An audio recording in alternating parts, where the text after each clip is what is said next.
Assalamualaikum warahmatullahi wabarakatuh. Pasar modal ekonomi kelompok 6. Selamat datang di kelompok 6. Belum memasuki materi, izinkan saya memperkenalkan anggota kelompok saya. Yang pertama, nama saya Rizky Putra Kamila selaku pembawa materi. Yang kedua ada Nazwa Salsabila. Yang ketiga ada Melani Mustika Setiawati. Yang keempat ada Astriana Mustika Irawan. Yang kelima ada Raihan Albazari. Dan yang keenam ada Siti Auliatul Jannah. Pengertian pasar modal. Seperti halnya sebuah pasar, istilah pasar modal merujuk pada tempat bertemunya perusahaan emiten yang tengah membutuhkan dana dan para investor yang ingin menanamkan uang mereka. Menurut Ciptono Darmaji dan Hendy M. Fakhrudin, pasar modal adalah pasar untuk berbagai instrumen keuangan jangka panjang yang bisa diperjualbelikan seperti utang, ekuitas atau saham, maupun instrumen lainnya. Sementara itu, Otoritas Jasa Keuangan atau OJK menyebut emiten pasar modal sebagai pihak yang melakukan penawaran umum untuk menjual efek kepada masyarakat berdasarkan tata cara yang diatur dalam peraturan undang-undang yang berlaku. Emiten yang dimaksud dapat berbentuk perorangan, usaha bersama, perusahaan asosiasi, maupun kelompok yang terorganisasi. Di pasar modal, emiten diperkenalkan untuk menawarkan efek perusahaan berupa surat berharga komersial, surat pengakuan utang, saham, obligasi, tanda bukti utang, kontrak berjangka atas efek, hingga unit penyertaan kontrak investasi kolektif. Selain itu, jenis efek yang lain ditawarkan adalah sukuk atau efek syariah. Jenis-jenis pasar modal. Hingga saat ini, di Indonesia hanya mengenal satu pasar modal, yaitu Bursa Efek Indonesia atau BEI, atau yang juga biasa disebut Indonesia Stock Exchange atau IDX yang sudah memiliki beberapa kantor cabang yang tersebar di sejumlah wilayah di Indonesia. BEI merupakan gabungan dari dua bursa pernah ada, yaitu Bursa Efek Surabaya atau BES dan Bursa Efek Jakarta atau BEJ. Sementara itu, sejumlah negara Asia Tenggara lain juga memiliki pasar modal mereka sendiri, seperti Bursa Malaysia, Stock Exchange of Thailand, Philippine Stock Exchange, dan Chi Minh City Stock Exchange.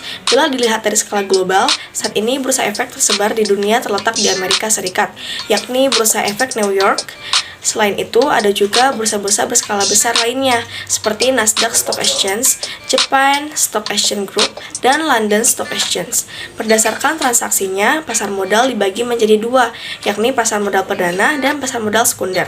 Pasar perdana adalah tempat atau surat-surat berharga lainnya yang perdana diperdagangkan, dan nantinya akan tercatat secara resmi di bursa. Sementara pasar sekunder merupakan perdagangan untuk efek-efek yang telah terdaftar di bursa pasar modal. Investor yang sudah membeli efek di pasar perdana bisa mendapatkan harga lebih tinggi apabila menjual kembali efeknya di pasar sekunder. Pihak yang terlibat dalam transaksi pasar modal. Dalam transaksi di pasar modal, ada beberapa pihak yang terlibat, yaitu emiten, investor, BEI, selaku operator penakup regulator perdagangan bursa pasar modal, dan perusahaan sekuritas atau broker selaku pihak yang memfasilitasi perantara perdagangan. Tak hanya itu, kegiatan ini juga melibatkan underwriter atau penjamin emisi selaku penanggung jawab apabila emiten melakukan prestasi atau gagal bayar, clearing penjamin efek di Indonesia atau KPEI, dan PT Kustodian Sentral Efek Indonesia atau KSEI. Transaksi efek juga mendapat pengawasan dari OJK. Fungsi pasar modal. Fungsi pasar modal tentunya untuk mempertemukan pihak yang membutuhkan dana dengan investor untuk kemudian terjadi transaksi di antara keduanya. Kegiatan jual beli yang berlangsung di pasar modal mampu menggerakkan dan menambah laju roda perekonomian Indonesia.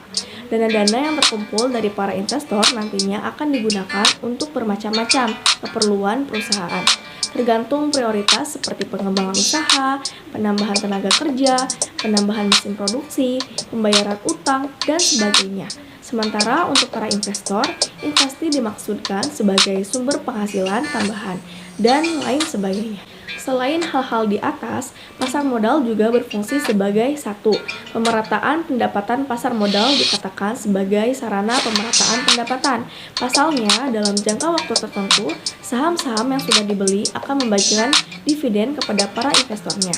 Yang kedua yaitu meningkatkan kapasitas produksi modal yang diterima dari para investor dapat dipergunakan untuk pengembangan perusahaan, sehingga produktivitas akan ikut meningkat. Tiga yaitu meningkatkan pendapatan negara. Setiap dividen yang dibagikan perusahaan kepada investornya akan dikenakan pajak yang mana akan meningkatkan pendapatan negara. Yang keempat yaitu indikator perekonomian negara. Aktivitas jual beli yang terjadi di pasar modal menandakan bisnis berbagai perusahaan sedang berjalan dengan lancar. Materi terakhir yaitu instrumen pasar modal. Ada beberapa instrumen yang diperjualbelikan di pasar modal, antara lain yang pertama yaitu saham. Surat berharga atau bukti seseorang menjadi salah satu pemilik dari suatu perusahaan. Pemilik saham berhak mendapatkan dividen dan pembagian keuntungan. Yang kedua yaitu surat utang atau obligasi.